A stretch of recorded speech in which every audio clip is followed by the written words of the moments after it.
transcript. Earlier on this today lecture, I mentioned the importance of hand gesture and said that I touch on some of this. Pardon the pun, hand gestures are of course often culturally bound and can vary from group to group, but there are few of them which, if not universally, are very common in that around the world.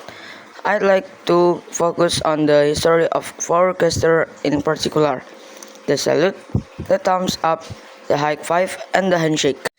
The salute, a gesture most associated with the military, may have originated in the 18th century.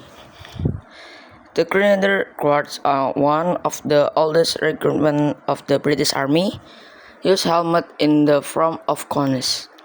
These were held in a place by chin straps. It was difficult to raise your helmet when greeting someone, so the shoulders simply touched their head with one short movement of the hand before quickly putting it back down again at their side. The thumbs up gesture apparently goes back a lot further. It's widely believed that this gesture goes back to Roman times when gladiators fought in front of the emperor and eager crowds in the Colosseum. The fallen gladiator's fate was decided by the audience. If they felt he had fought well, they showed their approval with a thumbs up gesture. The emperor would then confirm this and thereby would spare the gladiator's life. If the crowd gave a thumbs down, on the other hand, that meant execution. However, there are no reliable historical reference to thumbs going either up or down in the Colosseum.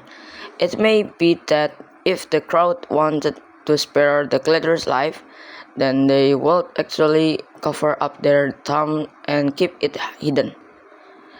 They would only extend their hand and thumb if they wanted the gladiator killed. This actually makes more sense, as the emperor could much more easily see what the crowd was intending when looking out over a hug arena. The five-hand gesture is almost universally used as a greeting or celebration. Many see its origin in baseball.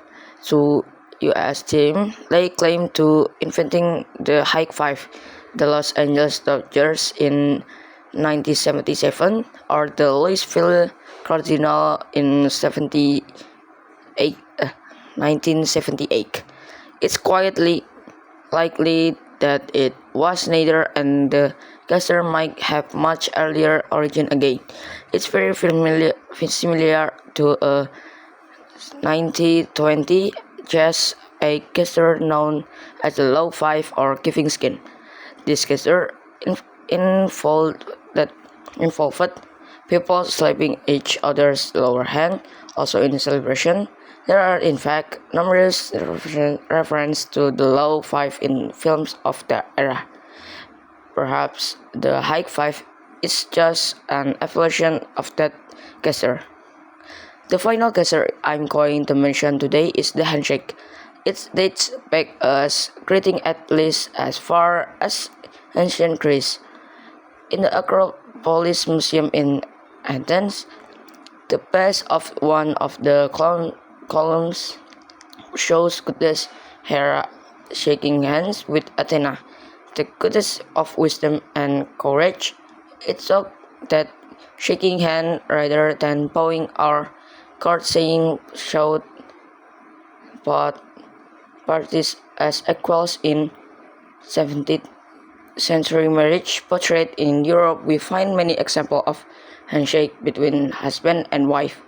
Now, of course, the handshake has multitude of use: meeting, greeting, parting, offering congratulations, expressing gratitude, or completing an agreement.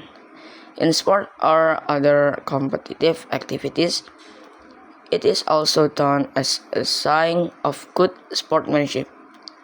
In this way, the gesture has not strayed from its original meaning to convey trust, respect, and equality.